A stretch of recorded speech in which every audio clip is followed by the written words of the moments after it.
नमस्कार जय हिंद दोस्तों, welcome back to the channel. कैसे हैं आप सब दोस्तों। आज का एपिसोड बहुत ज्यादा स्पेशल होने वाला है। उसका रीजन ये है कि ऐसी बड़ी बड़ी खबर आ चुकी है जिसको सुन के आप बोलोगे कि भाई ये क्या हो गया। दोस्त दोस्त ना रहा।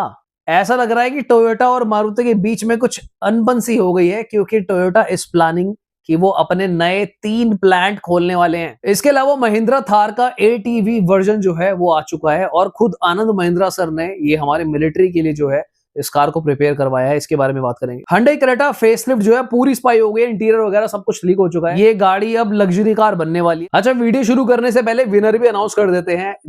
जिसने सबसे ज्यादा बार फर्स्ट कमेंट करे हैं लास्ट मंथ, उसमें नाम है मुदित त्यागी का। ठीक है, तो भाई मुदित जी आप आए और हमारी ईमेल पे अपनी डिटेल सेंड करें और अपना जो विनिंग कैश प्राइज है 2500 रुपीज का उसको कलेक्ट करें। और जो best commentator of the month रहा है, जिसने बहुत सारे बढ़िया बढ़िया कमेंट करे हैं, वो रहे हैं प्रबल सिंह करके एक अकाउंट है, PS राणा X ऐसे कुछ करके है। तो अगर भाई आप देख रहे हो तो आपने बहुत अच्छे अच्छे कमेंट करे हैं। सो प्लीज आप भी हमें ईमेल करें। 2500 रुपीज आप भी जीते हो। अपनी खुद की ईमेल से करना और अपना खुद का कोई यूपीआई दे देना, जहां पर हम आप लोगों को है ये मनी ट्रांसफर कर देंगे। चलो वापस आते हैं टोयोटा वर्सेस मारुति। देखो, आपको ऑलरेडी पता है कि टोयोटा जो मारुति की कार्स को सेल करते हैं रीबैच करके, जहां पर आपकी रूमियन हो गई, लैंजा हो गई, हाई राइडर हो गई, इस तरीके की गाड़ियां इनकी सेल होती हैं। अब टोयोटा अपने खुद के 3 प्लांट्स मुंबई में खोलने की प्लानिंग कर रहा है। ये बहुत बड़ी बात है दोस्तों। उसका रीजन ये है, इन 3 प्लांट्स को खोलने के लिए इनको ऑलमोस्ट 1.9 बिलियन यूएसडी चाहिए, यानी कि तकरीबन 18,000 करोड़ रुपया की आवश्यकता इनको पड़ेगी। अब ये इतने बड़े 3 प्लांट्स खोल रहे हैं, इतना पैसा लगा रहे हैं, तो बहुत सिंपल सी बात है, अप्रोक्सीमेटली साल की 8 से 10 लाख गाड़ियां इन 3 प्लांट से जो है बन के निकल जाएंगी। तो ऑलरेडी जो मारुति गाड़ियां इनको दे रहा था बनाकर, अब मुझे नहीं पता इनके बीच में क्या प्रॉब्लम हुई है। मारुति डिले कर देता है इनको गाड़ी देने में। मारुति जो है पहले अपना माल निकाल रहे हैं कि भाई पहले हमारे कस्टमर को देंगे फिर तुमको देंगे। तो टोयोटा जो है भैया वो गरमरा गया है कि भाई ये क्या बात हुई, हम अपना कर लेंगे। भाई टोयोटा ने दिखा दिया भाई कि हम भी टोयोटा है, हल्के में ले रहे हो क्या। पर दोस्तों मैं आपको बताऊं मेन बात क्या है, इससे कोई फर्क नहीं पड़ता कि टोयोटा अपना प्लांट खोल रहे हैं। खुशी की बात यह है कि अगर टोयोटा ने अपने 3 प्लांट डाल लिए ना, भाई साहब आपको टोयोटा की गाड़ियां देखने को मिलेंगी। जो भी गाड़ियां अभी करंटली मारुति की रिवाज होकर जा रही थी, अब टोयोटा खुद से मैन्युफैक्चर करेंगे। उनकी फैसिलिटी के अंदर ये टोयोटा के एम्प्लॉयज के साथ, मैनेजमेंट के साथ अपने हिसाब से गाड़ियों को रिपेयर करवाएंगे। तो सेफ्टी भी बढ़ सकती है, इंजन भी ऑप्टिमाइज हो सकता है, और साथ ही में ये लोग अपनी नई गाड़ियां भी लेकर आ सकते हैं। अब ये सब तो चलेगा ही चलेगा, इसके अलावा टोयोटा अपनी कार्स को एक्सपोर्ट भी करेंगे। तो ये जो है मामला जो फैल गया। अब दोस्तों हालांकि ये क्लियर नहीं हुआ है कि ये काम भी कहीं टोयोटा मारुति मिलके तो नहीं कर रहे, क्योंकि अगर इन दोनों ने मिलकर टोयोटा की फैक्ट्रियां डलवाई हैं तो भैया बाकी ब्रांड्स के लिए बहुत टेंशन वाली बात है।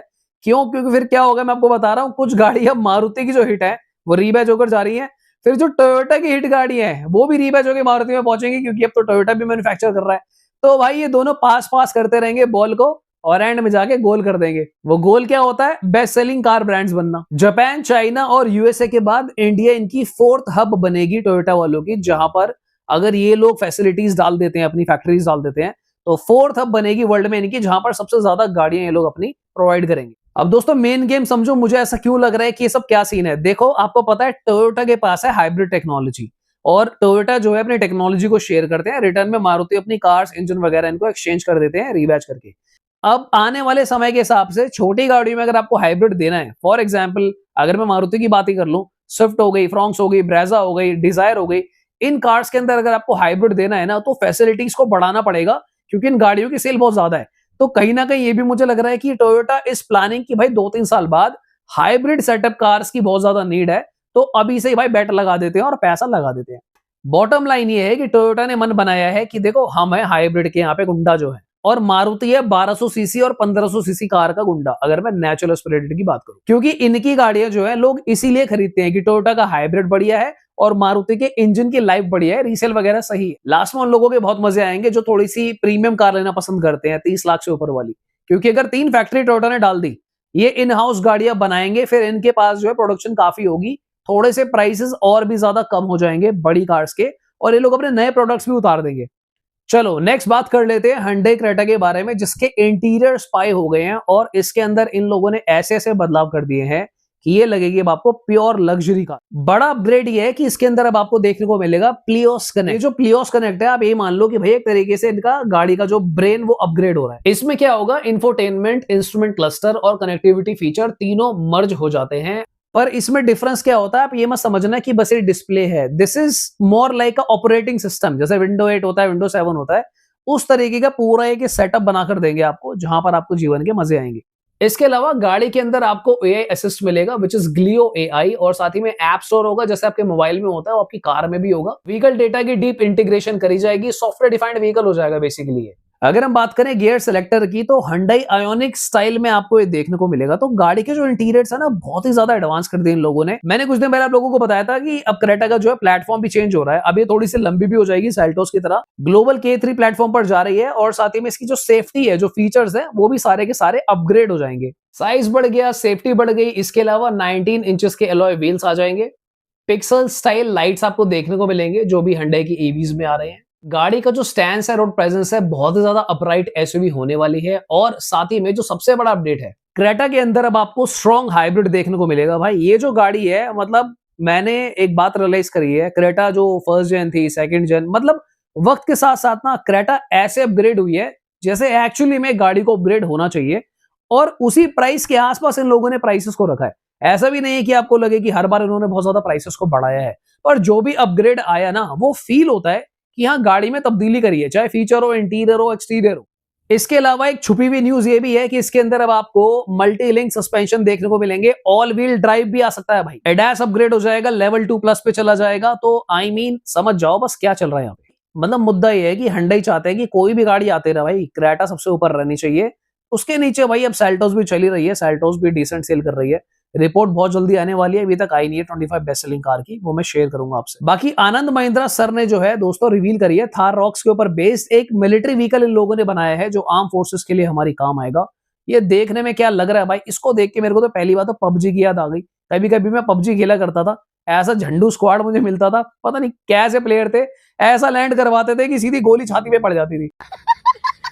कोई कोई तो ऐसे भी थे कि ऐसी पता नहीं कहां उतार देते थे, फिर वो गाड़ी लेने भागते थे। जब तक गाड़ी पे पहुंचते थे, कोई और बंदा गोली मार देता था। जोर जोर से बोल के लोगों को स्कीमें बता दे। मैंने तो भाई परेशान हो गए, सोलो खेलनी शुरू कर दी, तो मैं बढ़िया खेल लेता था। बड़ा हरामी हो बेटा। चलो खैर, मुद्दा ये है कि भाई ये जो गाड़ी है, this is prepared for arm forces, और यहाँ पर ये हर टेरेन के लिए बनाई गई है। और ये kind of cage shell car है, यानी कि इसके पीछे वो जो है वो हिसाब किताब नहीं है, पूरा ढका हुआ नहीं है। इसके कई सारे यूनिक फीचर भी है, जैसे फॉर एग्जांपल इसमें स्पेस मिलता है, आप अपनी वेपनरी या फिर जो भी आपकी गन्स वगैरह है उसको लोड कर सकते हो, छुपा सकते हो। इसका जो विंड शील्ड है वो रीइंफोर्स्ड है, मतलब इंडिया वाला नहीं कि भाई ऐसी गाड़ी चल रही थी, हल्का कहीं से पत्थर आया, फूट गया, चकनाचूर हो गया, वो वाला नहीं। महिंद्रा इसमें लगाएंगे मजबूत वाला विंडशील्ड। भाई हमारे फौजी की प्रोटेक्शन की बात है तो बनता भी है, सॉलिड वाला लगाओ, मैं तो कह रहा हूँ। इसके अलावा jerry can holder, front winch, gun mounts, इसमें बहुत सारी चीजें हैं। ऑब्वियसली अभी जो गाड़ी है 4x4 है, और इसका जो लो एंड है उसका जो टॉर्क है ना, बहुत सही रखा गया है। यानी कि अगर इस गाड़ी में लोड भी ज्यादा होता है ना, तो ये दबेगी नहीं। इंजन ऑप्शन की अगर हम बात करें तो महिंद्रा के दोनों इंजन ऑप्शन अवेलेबल है यहाँ पे। 2.2 लीटर का आपका diesel and 2 litre turbo petrol. तो पावर की अगर हम बात करें, टॉर्क, न्यूटनमीटर, जो भी सब होता है, कोई कमी नहीं है। 170+ bhp मिलेगा, और साथ ही में 380 के आसपास न्यूटनमीटर टॉर्क मिलेगा। तो मजेदार। वैसे ये पहली बार नहीं है जो महिंद्रा ने अपना कोई व्हीकल प्रिपेयर करा है, इससे पहले भी लोग करते आए हैं और अभी और भी करेंगे। सो कॉन्ग्रेचुलेशंस टू महिंद्रा, बड़ा अच्छा लगा इसको देख के, और बढ़िया भी लग रही है गाड़ी। बाकी दोस्तों, कॉन्टेस्ट में बहुत सारे लोगों ने पार्टिसिपेट किया था, और बहुत टफ था हमारे लिए चूज करना 2 ही लोगों को, बट कोई बात नहीं, कॉन्टेस्ट आते रहेंगे और इस बार कुछ और अतरंगी करेंगे। ऑलराइट गाइस, तो फिर thank you so much for watching. मिलते हैं दोबारा किसी और दिन। Please subscribe the channel. Bye bye, take care.